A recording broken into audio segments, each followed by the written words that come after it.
Halo teman-teman semua, di kesempatan kali ini kita akan mencoba memodelkan sebuah struktur sederhana, yaitu struktur frame atau portal dua dimensi menggunakan software Midasgen 2022. Nah, di sini, di layar yang sudah ditampilkan, kita bisa lihat contoh sebuah model struktur yang akan kita modelkan nantinya. Nah, teman-teman boleh perhatikan di sini ada sebuah kolom. Ada sebuah kolom K1 atau kolom 1 dan K2. Nah, kolom 1 dan kolom 2 ini memiliki dimensi yang berbeda-beda. Nah, kolom 1 kita gunakan dimensi 50 x 50 cm. Kolom 2 kita gunakan 45 x 45 cm. Kemudian teman-teman boleh perhatikan lagi di balok paling atas. Di sini kita gunakan B2. Sedangkan balok di bagian bawahnya, itu di bagian lantai, kita gunakan dimensi B1. Teman-teman boleh lihat lagi dimensi balok B1 itu 30 x 50 cm. Kemudian B2 itu 25 x 45 cm. Nah, dalam pemodelan ini juga dikasih keterangan dimensi 7000 dari bentang as kolom ke as kolom lainnya. Jadi ada 7000 mm atau 7 meter ke arah Y, maaf ke arah X. Kemudian ada bentang 4000 mm ke arah vertikal, ke arah Z. Jadi ada 4 meter, 4 meter, dan 4 meter. Kemudian untuk bebannya nanti kita gunakan dua pembagian. Ada lantai dan atap. Nah, lantai dan atap itu nanti kita berikan lagi beban mati dan beban hidupnya. Kemudian jangan lupa untuk model ini kita akan memberikan beban gempa. Beban gempa di sini juga ada diberikan ke 3 titik. Ada beban gempa 1, beban gempa 2, dan beban gempa 3. Nah, masing-masing beban gempa ini memiliki nilai yang berbeda-beda. Dari yang paling bawah itu yang paling kecil, kemudian makin tinggi itu makin besar. Nah, sama dengan beban mati dan hidupnya. Beban mati dan hidupnya kita bedakan lagi menjadi beban lantai dan atap yang masing-masing memiliki angkanya masing-masing. Untuk kombinasi bebannya nanti kita menggunakan 3 kombinasi beban secara umum. Ada 1,4D, 1,2D plus 1,L, dan yang ketiga 1,2D plus 1W plus 1L. Maaf, ini ada kekeliruan teman-teman. Harusnya ini 1EX, 1 earthquake plus 1L, live load.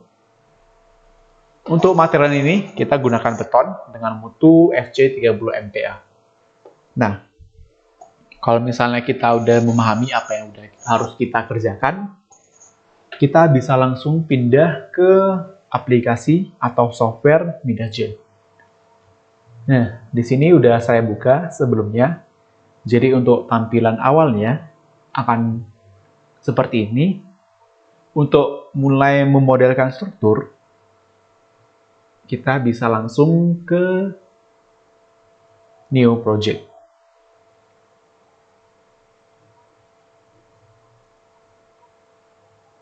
Nah, di sini udah terbuka.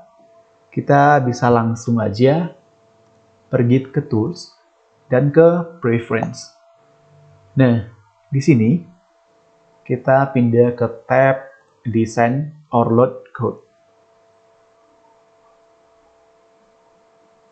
Kemudian kita bisa menyesuaikan desain code untuk steel dan desain code untuk concrete dan SRJ. Nah, karena sebelumnya saya udah ngeset, udah saya ubah code-code yang akan saya gunakan, maka untuk kali ini tidak perlu saya ubah lagi.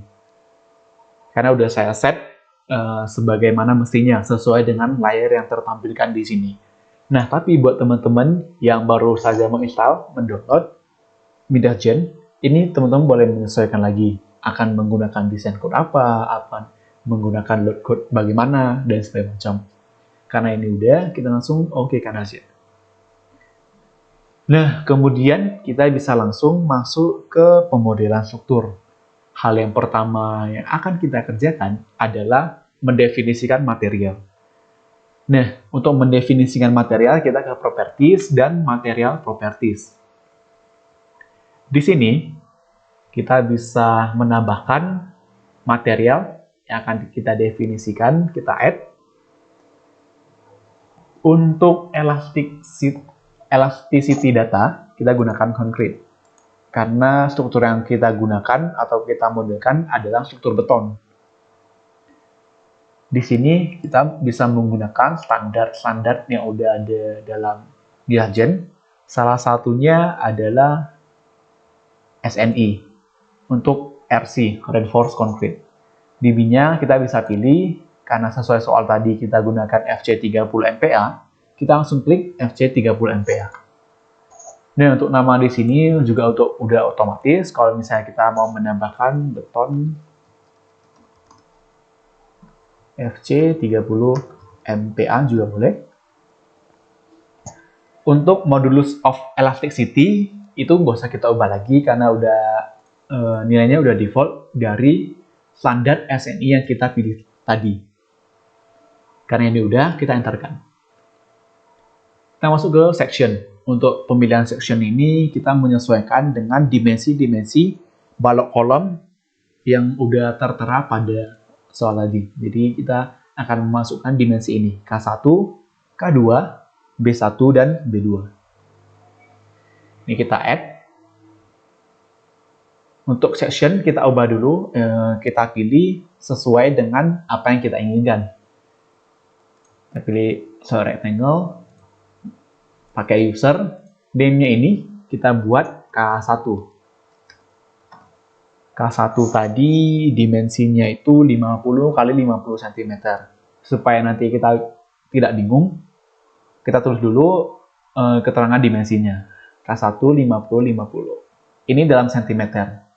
Namun dalam tab selection data ini keterangannya menggunakan satuan meter. Jadi satuan ini harus kita perhatikan untuk pemodelan struktur yang akan kita lakukan. Nah, karena ini satuannya meter, kita ubah dulu dari cm ke meter. Berarti 50 cm sama dengan 0,5 meter. Hanya 0,5, B-nya 0,5. Nah, 0,5 meter, 0,5 meter sama dengan 50 x 50 cm. Ini kita apply.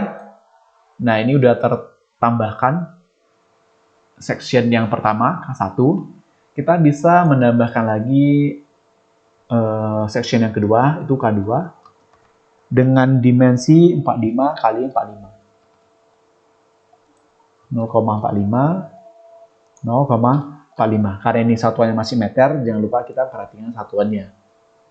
Ini kita apply. Kemudian yang ketiga, kita masuk ke input penampang balok. Karena kolom itu udah kita inputkan, K1, K2, kita masuk ke balok. Ada balok 1 dengan dimensi 30 x 50 cm. Nah, di sini teman-teman harus memperhatikan notasi lebar dan tinggi dari penampang baloknya itu. Nah, karena H itu adalah tinggi, height, kita gunakan tingginya itu 0,5. Sedangkan B, lebarnya itu 0,30. Atau 0,3.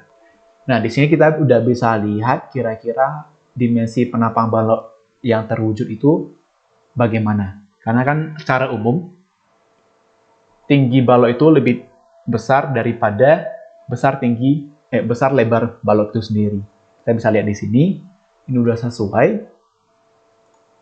Karena dari pengalaman yang ada sebelumnya, banyak kekeliruan di penginputan H dan B balok ini. Nah, dalam kasus ini, dalam balok ini, ada hal yang harus kita perhatikan, yaitu change offset. Offset yang harus kita gunakan adalah center top.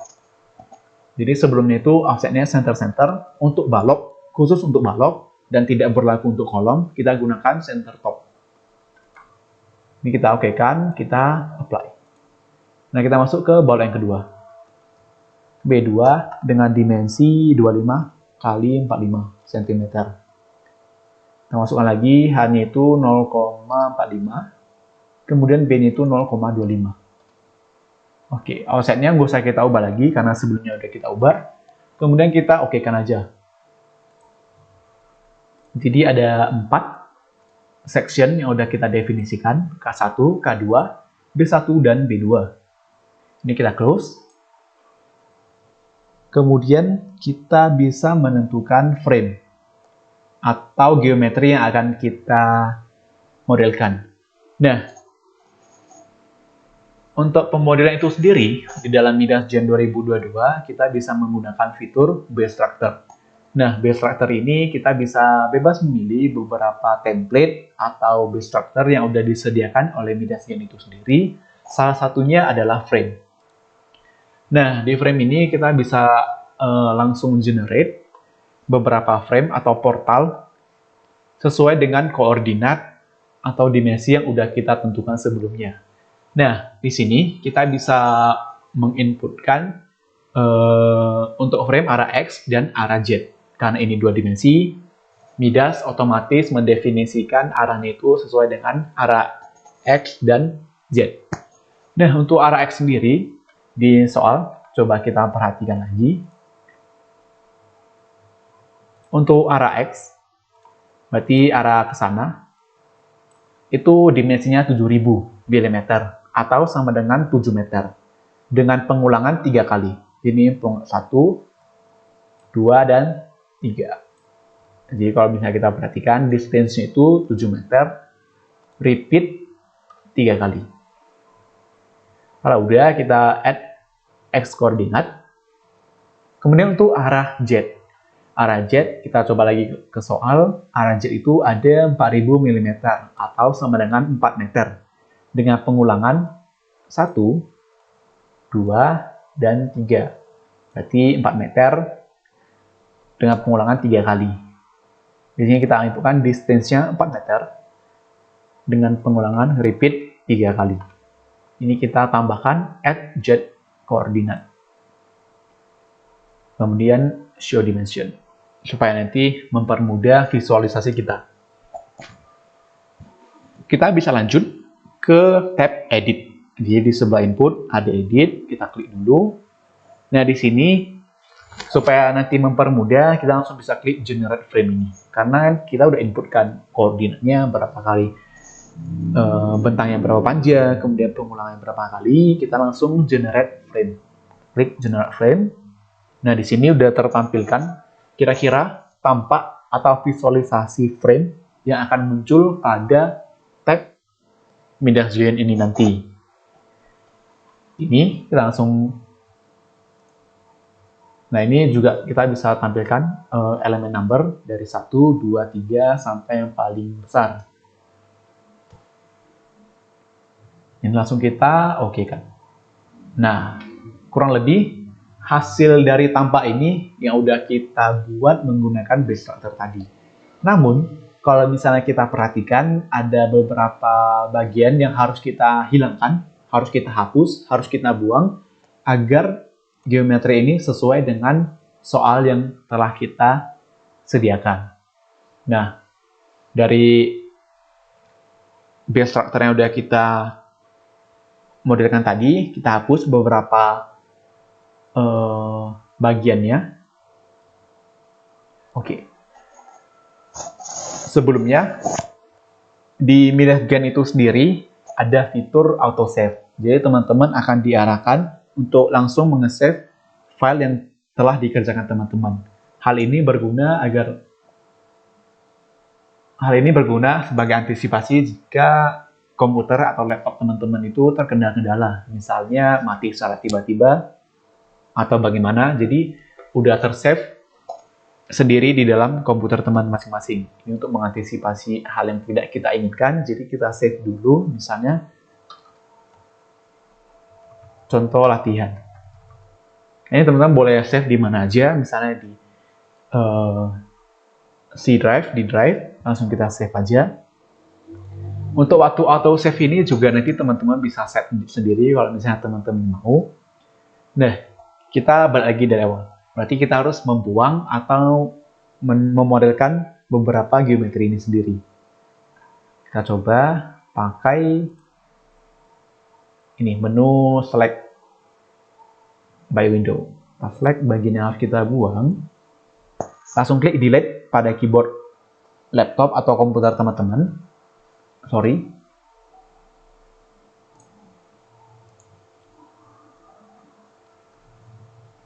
Oke, berarti kita harus klik salah satu.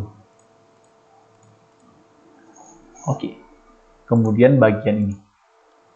Nah, kurang lebih secara geometri tampaknya akan seperti ini kalau misalnya kita sesuaikan dengan soal yang sudah tersedia. Namun, ada beberapa hal yang harus kita ubah lagi, yaitu penampang kolom dan baloknya. Harus kita sesuaikan dengan gambar ada kolom 1, kolom 2, balok 1, dan balok 2. Nah, untuk itu kita harus ubah dulu. Supaya mempermudah kita mengenali section yang udah teraplikasi dalam geometri ini, kita bisa gunakan menu display, kemudian kita show property name. Oke kan? Nah, di sini tampak jelas kalau properti atau section yang teraplikasikan pada geometri itu masih menggunakan kolom 1 dengan dimensi 50 x 50 cm. Nah, ini harus kita ubah sesuai dengan soal yang udah kita tampilkan dari awal tadi. Untuk itu, kita bisa pindah dulu kursornya ke Works ini. Nah, di sini. Pada menu Works ini, kita bisa lihat ada beberapa bagian yang fontnya itu warna hitam, dan ada beberapa bagian yang fontnya itu warna biru. Nah, untuk bagian font yang hitam ini, berarti section tersebut telah teraplikasikan dalam geometri tersebut. Sedangkan untuk font yang biru, section tersebut belum teraplikasikan dalam geometri tersebut. Nah, untuk itu, kita langsung bisa ubah aja menggunakan fitur drag and drop. Sebelumnya, kita klik dulu, kita select bagian yang mau kita ubah, misalnya dari balok. Dari kolom terlebih dahulu. Kolom, berarti ini. Ketiga kolom ini, kita ubah menjadi kolom 2. Oke, udah kita select, kita klik, kita drop ke sini. Nah, secara otomatis akan terubah menjadi yang sebelumnya kolom 1 menjadi kolom 2. Kemudian berlaku juga untuk balok, kita ubah juga untuk bagian lantai ini. Kita buat menjadi balok 1. Coba kita perhatikan, oke, balok 1, dan ini tiga elemen ini kita ubah menjadi B2, balok 2. Oke, jadi di sini kita udah mendefinisikan kolom 1, kolom 2, balok 1, dan balok 2. Coba kita perhatikan lagi dengan soal untuk mengecek apakah ada kekeliruan yang kita lakukan atau tidak.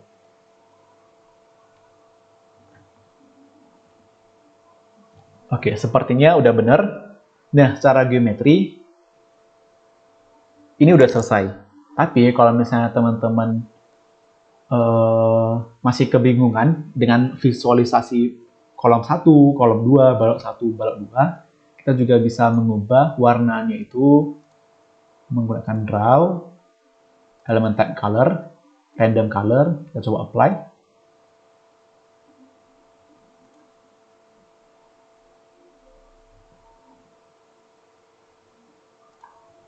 Random color, apply.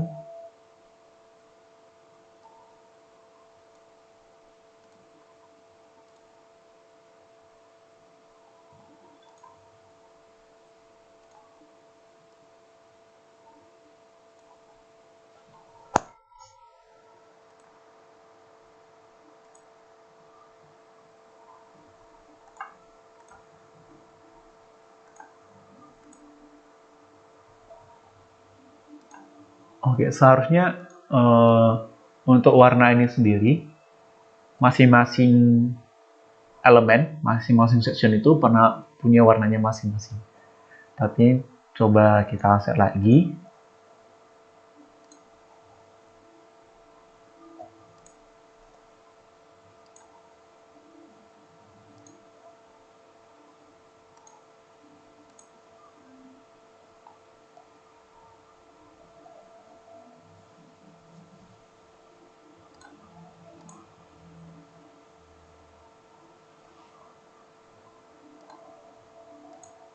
Oke.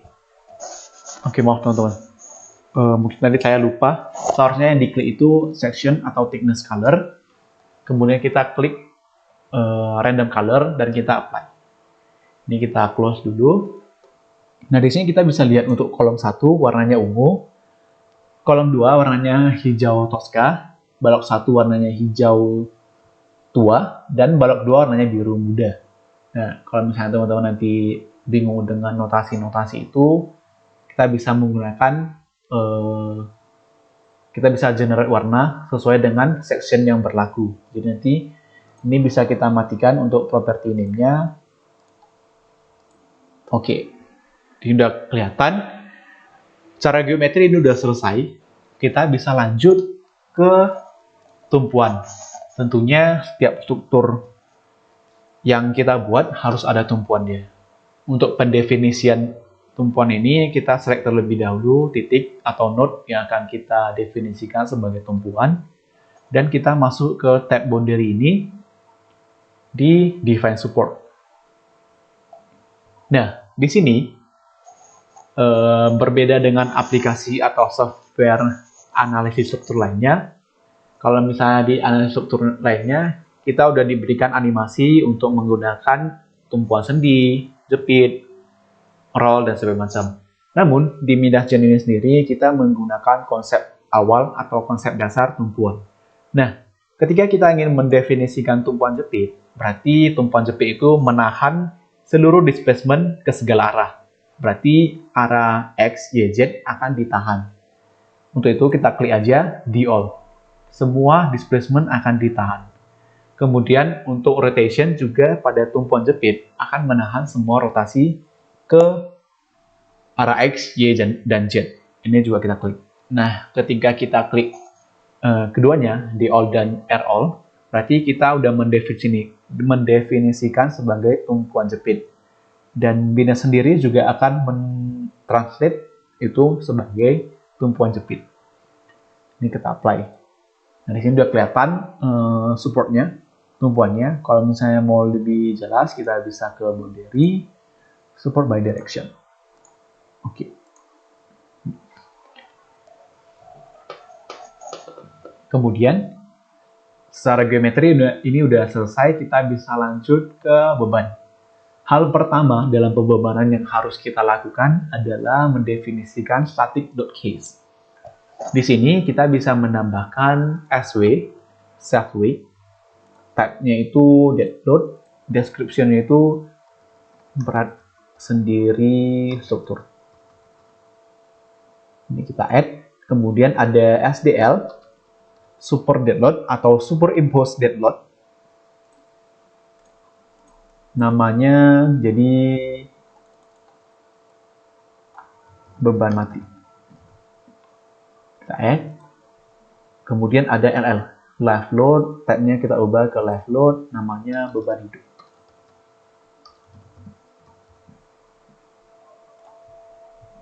Dan yang terakhir ada X, earthquake, RX.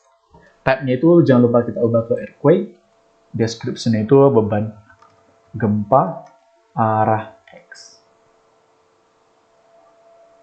Type. Oke, jadi ada 4 static load case yang akan kita gunakan dalam pembebanan nantinya. Ada SW, SDL, LL, dan EX. Ini kita close. Nah, hal pertama yang saya definisikan itu self weight terlebih dahulu. Beban sendiri struktur, load case name-nya SW. Karena berat sendiri struktur bekerja ke arah Z negatif, ini kita buat faktornya, self weight faktornya -1. Kemudian kita add dan kita close. sebelum kita close, ketika kita klik tombol add di sini, berarti secara otomatis beban sendiri struktur itu udah terdefinisikan dalam geometri yang udah kita buat. Jadi ini bisa langsung kita close. Nah, teman-teman bisa perhatikan juga di sini. Kalau misalnya di sini udah ada muncul staff weight SZ itu -1, berarti itu juga udah terdefinisikan atau udah teraplikasikan beban sendiri strukturnya pada geometri. Kemudian kita bisa lanjutkan ke pengaplikasian beban merata, baik itu beban merata untuk beban mati dan hidup untuk kategori atap dan lantai. Nah, di sini kita bisa perhatikan lagi ke soalnya. Kita mulai terlebih dahulu ke beban mati. Sampai tadi udah, kita ke beban mati, lantai, dan atap. Untuk beban mati lantai, kita gunakan 10,5 kN per meter. Kita pindah. Untuk beban merata, kita bisa gunakan elemen beam slot. Ini kita klik, kita pindah load case name-nya ke SDL untuk beban mati. Dan di sini, kita bisa inputkan beban matinya -10,5. Kenapa minus? Karena beban merata itu bekerja searah dengan arah Z negatif. Makanya kita harus gunakan negatif. Kalau misalnya kita gunakan positif, arah gayanya itu akan ke atas atau ke Z arah positif. Ini juga kita bisa ngeset direction-nya. Kita gunakan aja global Z. Kemudian kita select section yang akan kita apply bebannya. Nah, select. Berarti ini tadi untuk lantai. Untuk lantai berarti di sini dan di sini. Kita coba apply. Nah, di sini udah ter-apply. Kalau misalnya kita mau lihat angkanya, kita bisa display. Nah, di sini 10,5 ke arah Z negatif untuk beban mati lantai. Kita bisa lanjut ke beban mati atap. Select lagi. Kita ubah menjadi -8. Nah, di sini teman-teman bisa lihat untuk beban mati, ada beban mati atap dan lantai dengan masing-masing nilainya -10,5 dan -8. Berarti kita udah mendefinisikan beban merata pada lantai dan atapnya untuk beban mati. Berarti kita harus lanjut ke beban hidup. Untuk pendefinisian beban hidup, kita pindah lagi ke LL. Caranya sama, global Z. Ini kita undisplay dulu, supaya nanti tidak mengganggu cara kita mengaplikasikan beban hidup. Undisplay. Untuk beban hidup lantai, kita cek lagi. Ini udah. Beban hidup lantai 5,2 kN per meter. Berarti ini -5,2.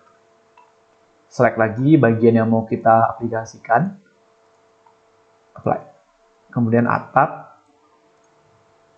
Itu angkanya 4,6. 4,6 kN per meter. Ini unitnya udah kelihatan ya di sini, teman-teman. Langsung kita apply. Nah, di sini untuk beban hidup yang berlaku untuk lantai dan atap. 5,2 untuk lantai dan 4,6 untuk atap. Ini untuk beban hidup. Kalau misalnya kita mau cek lagi beban mati untuk lantai dan atap, kita bisa display di sini. Oke, beban hidup dan mati untuk atap dan lantai udah kita aplikasikan, udah kita definisikan. Kemudian kita masuk ke beban gempa. Nah, di beban gempa ini direpresentasikan oleh beban titik. Karena ini masih struktur 2 dimensi, kita masih menggunakan nodal loads atau beban titik. Load case name-nya jangan lupa kita ubah menjadi EX, earthquake RX. Ini kita gunakan EX1. Kita mulai dari EX1, dari yang paling bawah ke yang paling tinggi. EX1 itu 1 kN, EX2 2,5, dan EX3 itu 3 kN. Kita coba aplikasikan. Berarti di node ini ada 1 kN. Di node ini ada 2,5 kN. Dan yang ini ada 3 kN. Oke, kita coba cek lagi.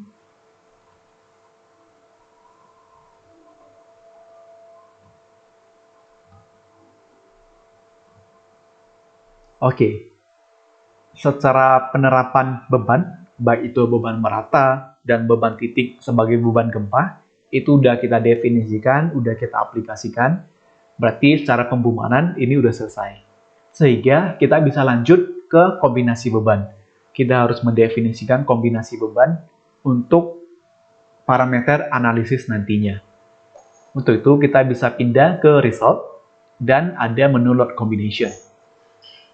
Di sini kita bisa langsung tambahkan aja load combination-nya itu sesuai dengan apa yang telah diberikan pada soal. Ada 1,4D dan seterusnya. Sorry, ini kita ubah dulu menjadi EX. Ini X, earthquake area X. Jadi untuk kombinasi yang pertama, kita gunakan 1,4D.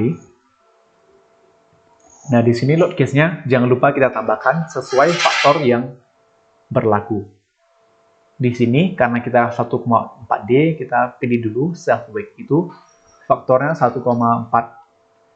Kemudian SDL-nya itu 1,4. Nah, karena yang berlaku hanya dead load, maka yang kita inputkan itu beban struktur sendiri, kemudian beban mati. Kita bisa lanjut ke kombinasi yang kedua, ada 1,2D plus 1,6L. Kita masukkan lagi load case-nya, untuk self-weight itu faktornya 1,2, kemudian SDL-nya itu sama dengan SW 1,2, dan jangan lupa LL-nya kita buat 1,6. Ya, demikian. Kita sesuaikan faktor ini sesuai dengan load combination yang akan kita aplikasikan. Kemudian ada load combination yang ketiga. Yang ketiga adalah 1,2D plus 1EX plus 1L. Kita tambahkan load case-nya, SW-nya itu 1,2, DL-nya 1,2, LL-nya 1, earthquake-nya 1, oke. Jadi ada 3 load combination yang sesuai dengan soal yang diberikan. Ini udah selesai, kita coba close. Dan kita bisa masuk ke run analysis atau perform analysis. Kita klik di sini, perform analysis atau F5. Biarkan software Midas ini menganalisis model atau geometri yang udah kita buat. Nah, ini udah selesai. Kita bisa langsung ke result ini. Kalau misalnya kita mau cek reaction, kita cek reaction untuk load combination yang ketiga aja ya. Ketiga, komponen FY, FXYZ. Kita coba tampilkan. Nah, di sini teman-teman kita bisa lihat 4 titik ini punya reaksi masing-masing. Misalnya untuk node A, node 1 284,9 kN untuk arah Z. Arah X-nya itu 9,8 dan seterusnya. Nih. Kemudian kalau misalnya kita mau lihat SFD, Shear Force Diagram, kita bisa lihat juga di sini dengan kombinasi yang ketiga.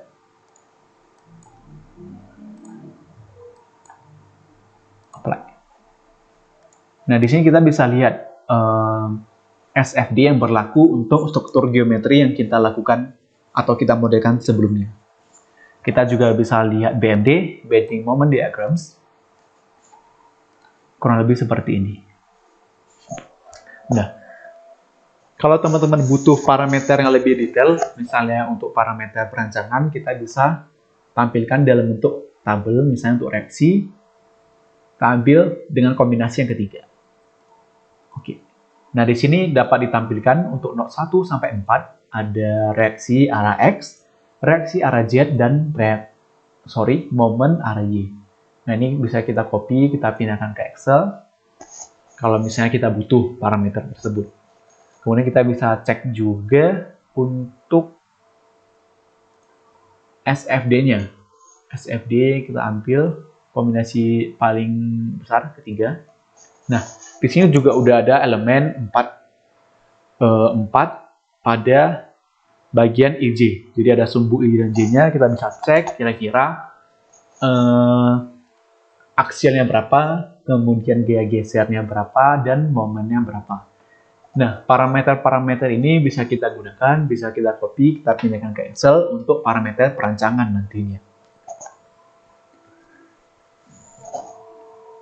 Oke, mungkin segitu dulu tutorial sederhana mengenai pemodelan frame beton 2 dimensi menggunakan software Midas Gen 2022.